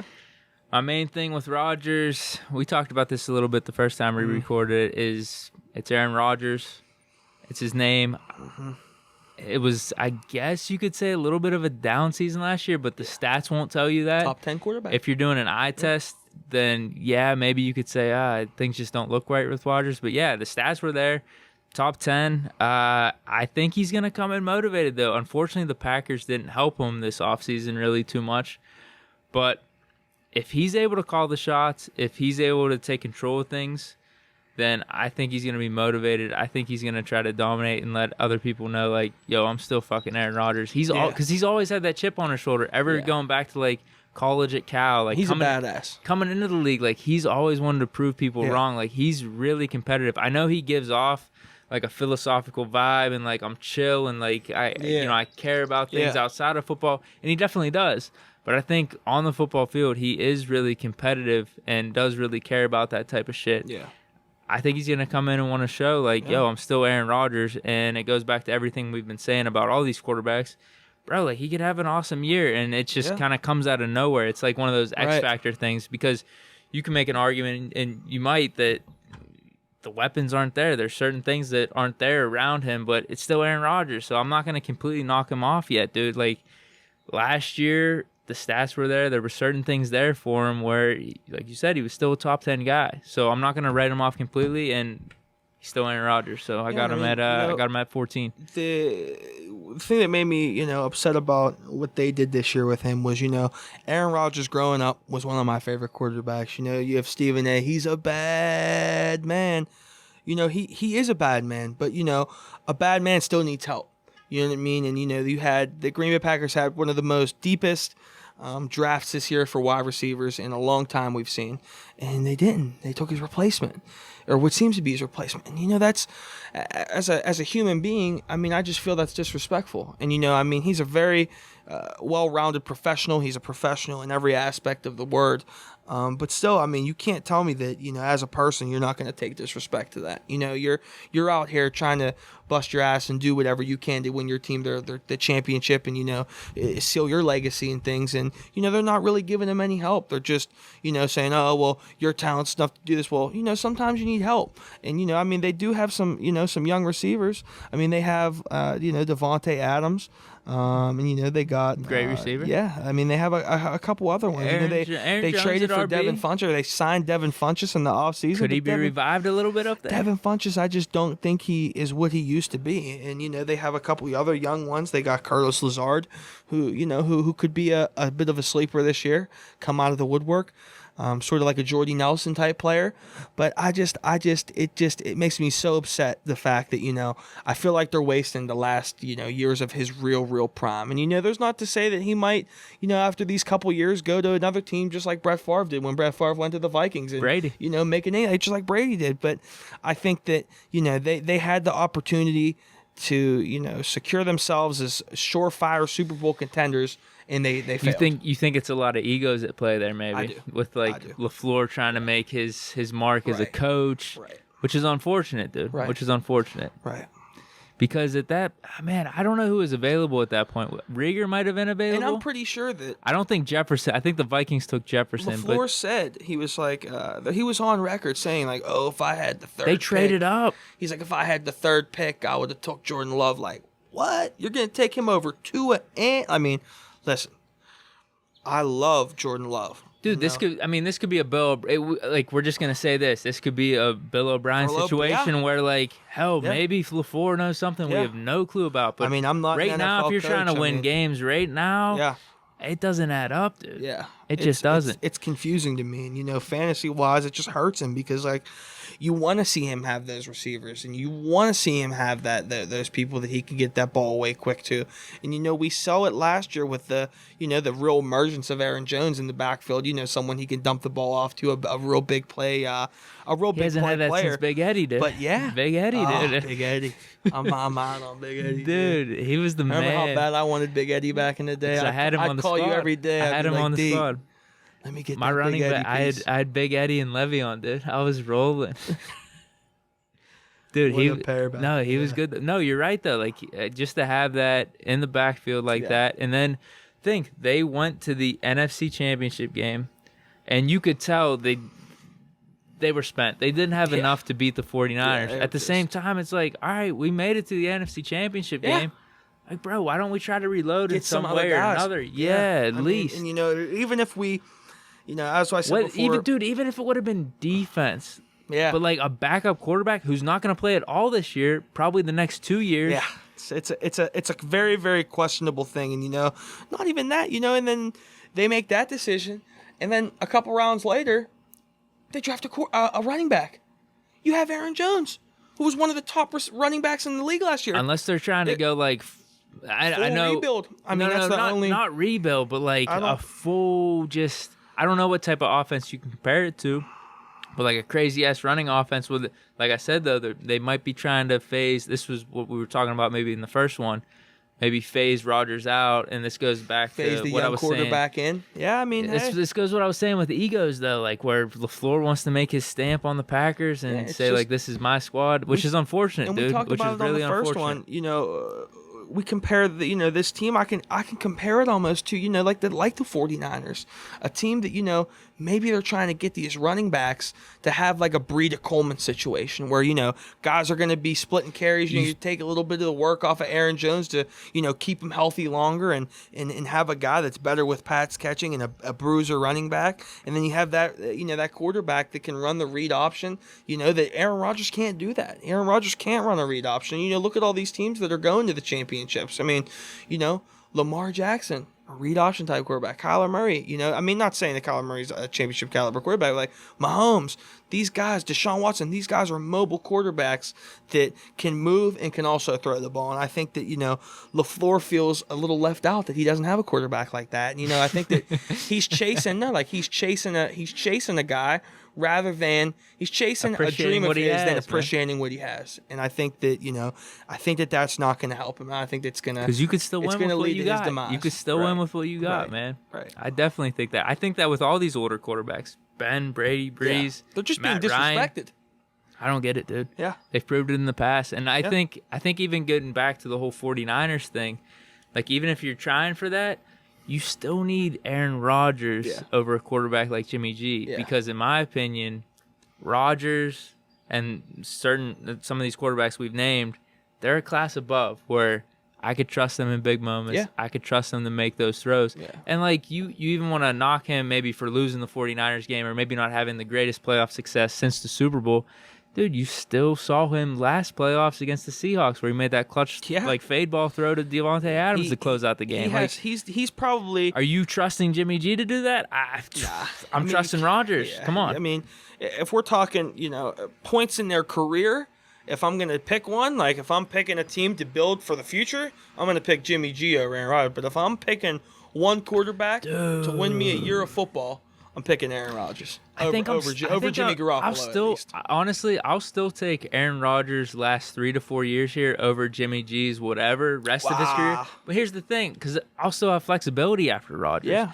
I'll have flexibility to draft. Well, I don't know who's going to be coming up in 3 to 4 years, but hell, I have Aaron Rodgers for 2 to 3, and then you have the next Andrew Luck prospect or Trevor Lawrence prospect. Yeah. You could draft him, maybe have him sit behind Rodgers for a year or two, get everything on the same page because Rodgers will be later in his career anyway. He might be able to understand that a little bit more as opposed to what the Packers did now with Jordan Love, where Rodgers is saying, bro, I still have 4 to 5 years. Like, why the hell are you doing this? Yeah. So I'd still take Rodgers 4 to 5 years versus Jimmy G. Probably most of the mid-tier quarterbacks, honestly. That's just me. That's like my strategy thinking with it. Like I'd take Brady's next 3 years over Jimmy G. Be honest with you. That's me. Wow. I'd like to see what Jimmy G had to say to you about that. What do you mean? We'll have him on. Let's have him on. I hope. Hey, let's get him on. Dude, the 49ers were even thinking about it. So like, I'm not. Yeah, they were thinking about trying to get Brady and stuff. I can't be too far off. I'm not saying you are. So that was 14 for you, right? You had Rodgers. Rodgers. Yeah, at 14 I had Stafford. I mean, I think you're going to get a little more value out of Stafford, but I have my gut feeling tells me that people are gonna, people are smarter than you think, and I think that he might go a little bit earlier, a guy like Stafford. But I mean, in the case that Stafford falls, I mean, he is of all these guys from I have him ranked, but I'd say like 10 on. I mean, Matt Stafford with the year he had before he got hurt, and the rapport that he had with that new offensive coordinator, I think that it's a match made in heaven, and I think that he's an extreme sleeper, a very 100%. Very extreme sleeper. No, I'm with you. At my 15th spot, I had Aaron Rodgers, so I'm really not that much far off of you. But I mean, Aaron Rodgers is going to be a high risk, high reward. Yeah, I think you probably want to pair him with another quarterback. Absolutely, probably. If you can wait and you can get an Aaron Rodgers, and then you go and later in the draft, like I said earlier, you get like a Drew Lock. Or like a Baker, a Sam Darnold or a Baker Mayfield. You get guys like this that have upside, but you're not really banking on it. Away. Yeah, right. You're not really banking on it. Right. 15. I got Tannehill. I don't even really want him there that much, but I'm just not gonna knock what he did last year. Like, dude, he put up numbers, man. What was his points per game? Let me look it up right here on this. I was gonna say I've been trying to look stuff up on my phone. I'm gonna bring my MacBook for the next one, but dude, it's nice to have. Huh? Yeah, it's nice to have. So he was top 8 in points per game last year, and I actually think that's a little bit better because I think they're throwing in the game. Maybe he came in for Mariota that he didn't have much like. So I think that's actually better. He's probably more or less in the top 5 or 6 in points per game. Yeah, I mean, as opposed to that top 8. He did that last year. He's a quarterback that at the end of the year, when it was all said and done, was up there in MVP consideration, and you can't knock him for that. And I mean, I'm not MVP. I'm not saying that he was going to win and he had any chance of winning, but his name was mentioned in there. I mean, who was doing that? ESPN. He was in the top 5 for MVP voting. I'm telling you right now. If you look up, we can look up the MVP voting. I'll guarantee you. You're probably right. He was top 5, and it's a situation where I think that we're going to 100% see some regression from Ryan Tannehill, and as far as fantasy wise, like I don't like putting him at 15 because I don't really believe in him. I actually believe more in my honorable mentions, but I can't knock what he did last year and what he could potentially do. So you know how much I love Tannehill. I know you weirdly like Tannehill. Leagues I always had. For some reason, you like Tannehill. He is a guy that he was always the guy that they counted out. They always counted him out. Oh, he'll never be that. He's just in Miami. He's just a. Because he was a receiver in college. Yeah, to start off, and there were a lot of questions about that. And he reminds me, and I told you this earlier, and it's. You laugh and you think, okay, like he reminds me of a same kind of quarterback, like a Big Ben, who's a bigger guy. Listen, he's too old in his career to be making these comparisons. But he's a bigger guy who can throw the ball, and he's not afraid to take a bruise to make that play. And there's not a lot of quarterbacks like that. I mean, you got guys that are just throwing the ball and throwing mindless picks and doing this. Like he'll throw the ball on the ground and take a hit. And spend that extra second, and I don't see a lot of quarterbacks that do that, and that's the thing that really caught my eye in that game against Baltimore in the playoffs. Now Derrick Henry, he ran the ball. No, Derrick Henry. I mean, he threw 85 yards or something. Yeah. But the throws he made, he took hits on them, and he took his time to find receivers. And, he does that in a lot of the game clips that I've watched from the last year, that he holds on to the quarterback. And I wish I could get a stat on that to see who holds the ball the most. I would bet that he'd be up there with the top 5 in the league. And, he's a quarterback that is very underrated. But I definitely think for fantasy, not the best option. But I really don't think so either. For football in general, I think he's a great fit. Why do I have him in my Titans. top 15 then? Should I be questioning this or what? Because I think I'll put it this way. I think the upside's there if he duplicates what he did last year. I don't think that's going to happen. I think the percentages of that happening are pretty slim. But I think that teams are also going to be shutting down that run because they know how he wins games, and they're going to make him throw the ball. Mm-hmm. So, if he can throw the ball as good as I think he can, I mean, dude, I think last year was an outlier with him. I really do. I really do, dude. Because I guess I just have him up there for the slight chance he has that upside to be a top 5 guy this year. That's about it. I just don't think he's going to do it, to be honest with you. But the other guys that I have below him, I have Wentz. I know you were a little bit higher on Wentz than me. I think Wentz could do it. I think Tannehill just has a little more upside than Wentz, especially with the running ability that Tannehill brings. Yeah. And then my other honorable mention is Daniel Jones, who I think that's more of a wild card thing that's a big one. If you want to make the case that he's going to do amazing this year, all right, I'll give it to you, but I'm really not going to be sitting here and making it. I could also see him going in the tank next year too, so I don't know. Yeah, my honorable mention, I mean, as we said, Daniel Jones. The Giants were top 5 in passing percentage last year. And Daniel Jones had 4 games with 28 or more fantasy points. And that's tied for third most. Yep. And he had some crazy good games. And he had 3 games with 4+ TDs, and that's tied for second most. And when you think about those numbers, a couple games here and there, 3 games, but you have to remember that. Think about the receivers he had. Sterling Shepard was out a majority of the year with concussion problems. Darius Slayton got hurt too. He was throwing. Evan Ingram was hurt. He's throwing to guys that are I'm not trying to be disrespectful, but they're bums. I mean, he's throwing to bums. He's throwing to 3rd and 4th string guys, and he's still putting these numbers up. And I think all that can, with a healthy offense in this year, hopefully that they can stay healthy, combined with the fact that they really didn't make a lot of changes to their defense last year. I think that they're going to be throwing a lot. I think they're going to be down in a lot of games. I think that he has a chance to, he finished 23rd last year among quarterbacks in terms of points. I think that we can definitely see that number to raise up to where he could be a top 15, Well, let me see what his top 12 guy. Well, he missed 3 or 4 games because he didn't play with Eli Manning. So. Right. Dude, and I'm looking at his average right here. He might have been 15. 1, 2. Yeah, he was. I'm sorry. Yeah, he was QB 15 in points per game in 2019. So I could definitely see him being, the same kind of guy.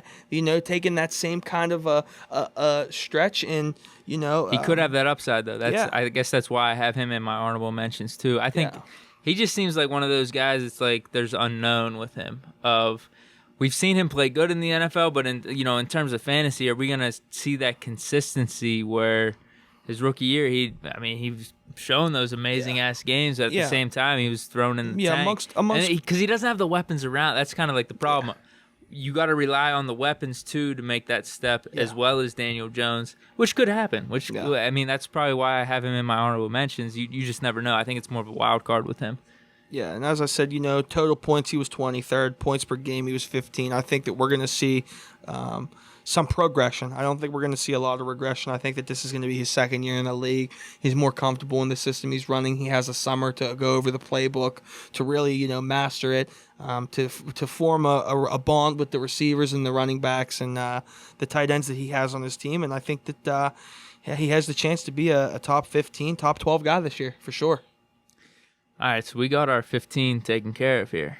Do we want to recap that real quick and then go through our sleepers, busts, and short picks? Yeah, that's cool. All right, you want to go 15-1? Yeah, that's cool. You can go ahead first.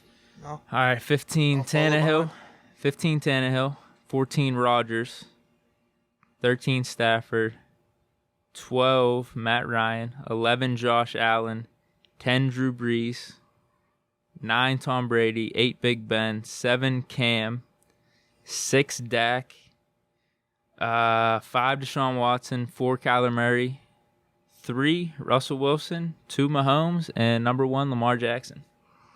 All right. Well, I had Aaron Rodgers at 15. I had Matt Stafford at 14. Big Ben Roethlisberger at 13. Carson Wentz at 12. I had Drew Brees at 11. Matt Ryan at 10. Cam Newton at 9. Tom Brady at 8. Josh Allen at 7. Russell Wilson at 6. Deshaun Watson at 5. Kyler Murray at 4. Dak Prescott 3. Lamar Jackson at 2. And Patrick Mahomes boy, number 1. Surefire pick. You want to start with the surefire picks? Yeah, We're going to go surefire, surefire, busts, and sleepers. I feel like our surefire is probably going to be the best. I really don't know yours, but a surefire pick, you really can't go wrong with Patrick Mahomes. When you look at the fact of, he really doesn't have, knock on wood somewhere, he doesn't have injury problems. Mm-hmm. He doesn't run as much as Lamar. He has a better arm than Lamar. He's on a better offense, in my opinion, than Lamar with Tyreek Hill, Mecole Hardman, especially with the Clyde Edwards-Helaire pick that they had this year. I'm really excited to see what Mahomes can do.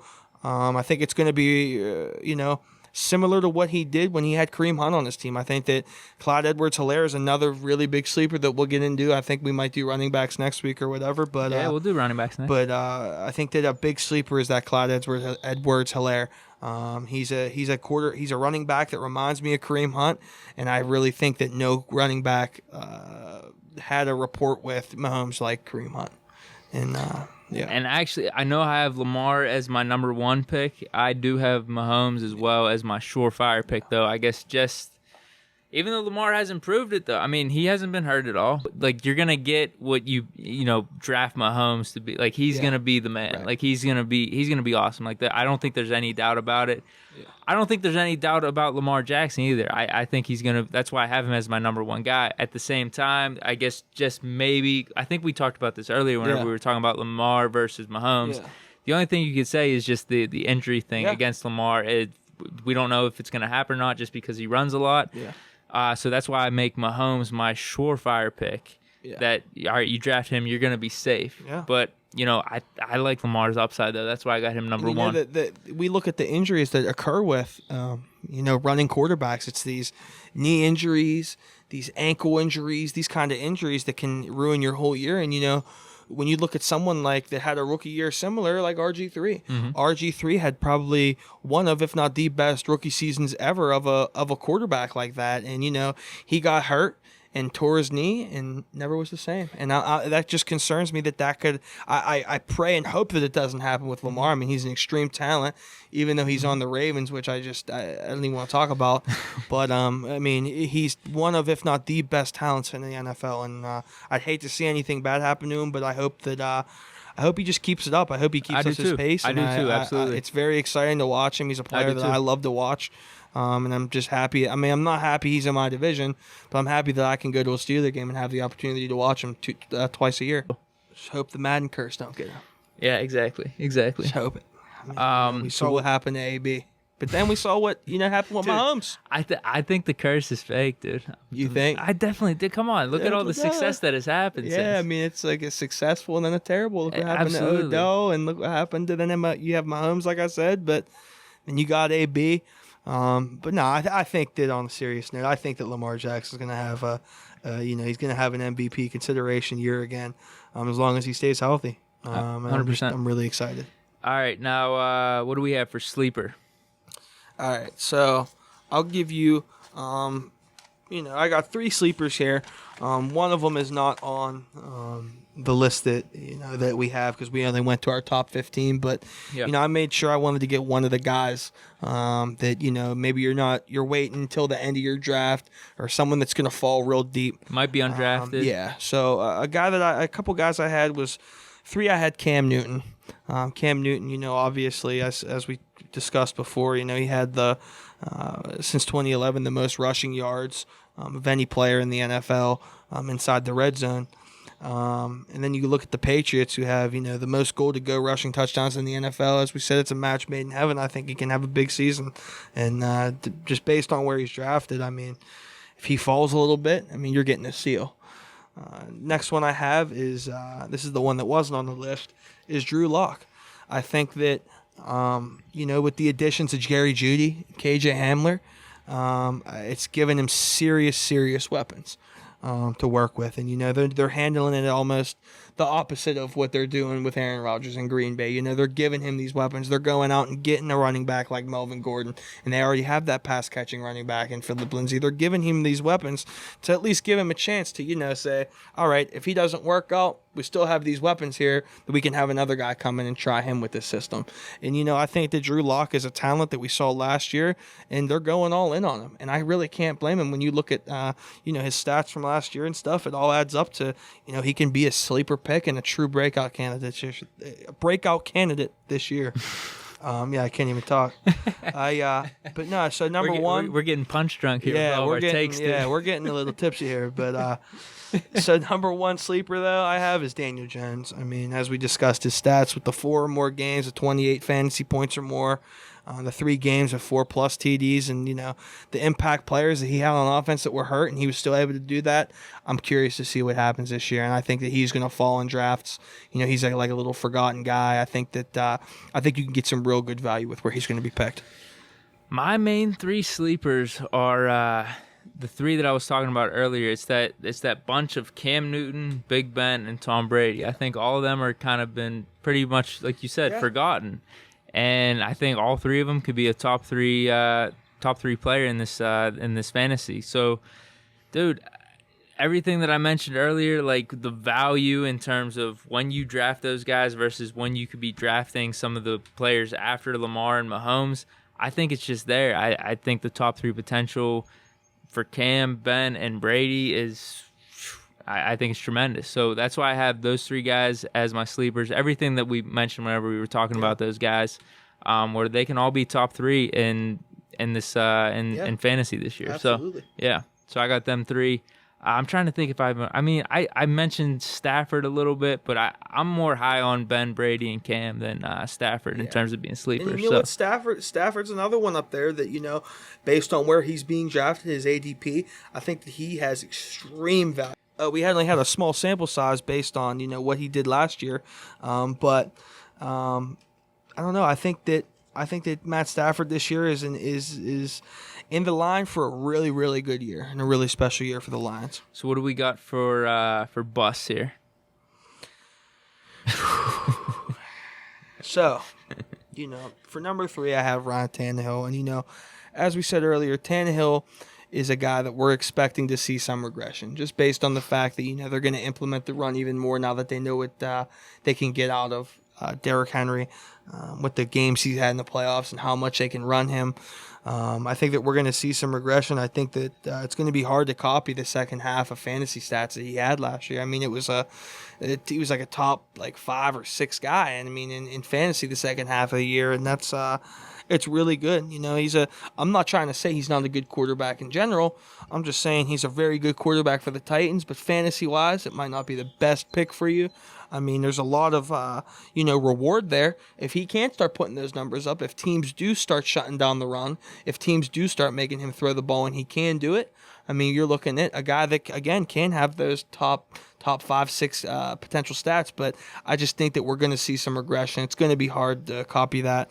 So number 2, though, I got my most hated quarterback, I think, in the whole NFL right now. I mean, I can't say he's my most hated quarterback, but, I drafted him a couple years ago, and, he did me okay, and then I picked him last year, and he really let me down, and now this year, I just think that the way that his team is doing him and the way the whole team is going, I just don't like it. It's just Jared Goff. I think that the depletion of their team, destroying their defense, moving a lot of pieces there, losing Gurley, losing Cooks. These are guys that, as we said before, Gurley is a former rushing champion. Cooks is a guy that was a 1,000-yard receiver for the last 4 years in a row. These are guys that you can't just have guys like Josh Reynolds come in and take the place. You have Robert Woods there, but he's not no Brandon Cooks. He's not as good as Brandon Cooks. I mean, if you give me the choice, I'm taking Cooks 10 times out of 10 over Robert Woods. I don't think that I would draft him. And the other QBs in the range of where his ADP is, I think that he's going to be a guy that's going to fall. Maybe someone will pick him, and that'll play to my benefit because I know for a fact that I will not pick him. But my number 1 bust is unfortunately my boy Aaron Rodgers.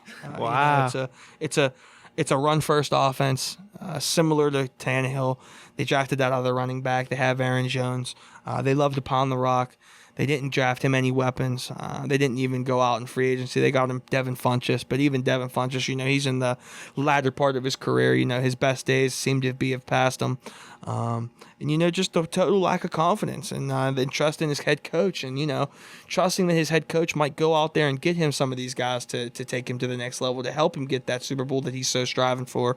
And, when that happens, I just feel that Aaron Rodgers, I'm not going to say he's totally giving up, but, dude, it's like, how do you go in there every week to week and and do these things when you don't have help? Like, I feel like through the first part of the season, we're gonna start seeing the problems that in there, the way that they drafted, and then there's gonna be a point where Aaron Rodgers is gonna get sick of it, and I mean I can't blame him.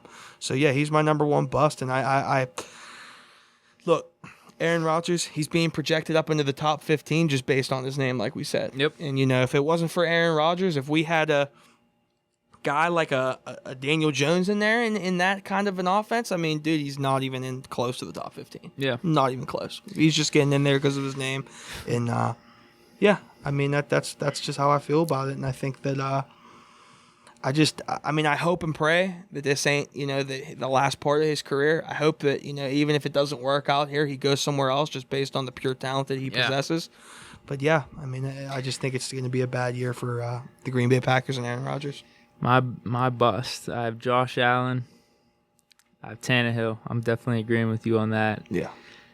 I have Dak just based off where he could be picked. If he's picked as the number 3 guy, I think he's gonna, like I said earlier with my whole my Dak spiel, it was like I think he's gonna be for the most part maybe 7 or 8, 6, 7 or 8, but I really think he's gonna go back to like median of 10, 11, 12, and if you're drafting him as your 3 guy, you would consider that a bust. So that's why I got Dak. Yeah. I think he's gonna have a fine year. I think he's gonna have a Dak Prescott year. Yeah, the typical Dak year. What most of his career has been. Yeah. And then, Tannehill, like we were talking about this the whole time. Like, I just don't think I think last year was less of an outlier. He does have upside, but I think he's going to come back to normal. And Josh Allen, I'm not believing it. You could say bias or whatnot. It's just, we're going to have a talk with them Bills fans. I don't know if, I don't think the Steelers playing, but we might have to take a ride up there one of these weeks and head up for a game and just see what their opinion is on that. But is that everything? Is that everything we covered? Yeah, I think we got most everything. We got the surefire pick. We got the sleepers. We got the top 15. I'm excited to come and do the running backs next week. I think that as we go on to these other players, like quarterbacks or like, as we said, the deepest in the league, I think it's going to get more serious with these running backs and these wide receivers. I think that more debates. Yeah, I think that it's definitely going to get more debates. Because a lot, like we said, a lot of it's personal preference. Yeah, a lot of it's 100%. personal preference with the quarterbacks. Yeah. Definitely. Anything else, man? You got last words? I'm just happy. I'm excited. You have a State of the Union right now? Yeah, I'm just I'm excited for the football season. I hope we can get it started on time with the whole Corona stuff. I think that we're in a very crazy time in the world, and we're having trouble deciphering from what's real and fake, and I just think that people are going to be surprised with this year. I think this is going to be a real good year for football and for sports in general. I think that everyone's itching at the bit to get to sports. Chomping at the bit, yeah, same thing. But we're really trying to get some sports. I mean, people like me, you know what I mean? I'm staying up late night watching, like, Korean baseball. I hardly watch baseball in general. And I mean, I'm watching Korean baseball. I mean, I'm just itching for my fix. I mean, I need some sports. So I'm really excited for the season this year. I think it's going to be a good year.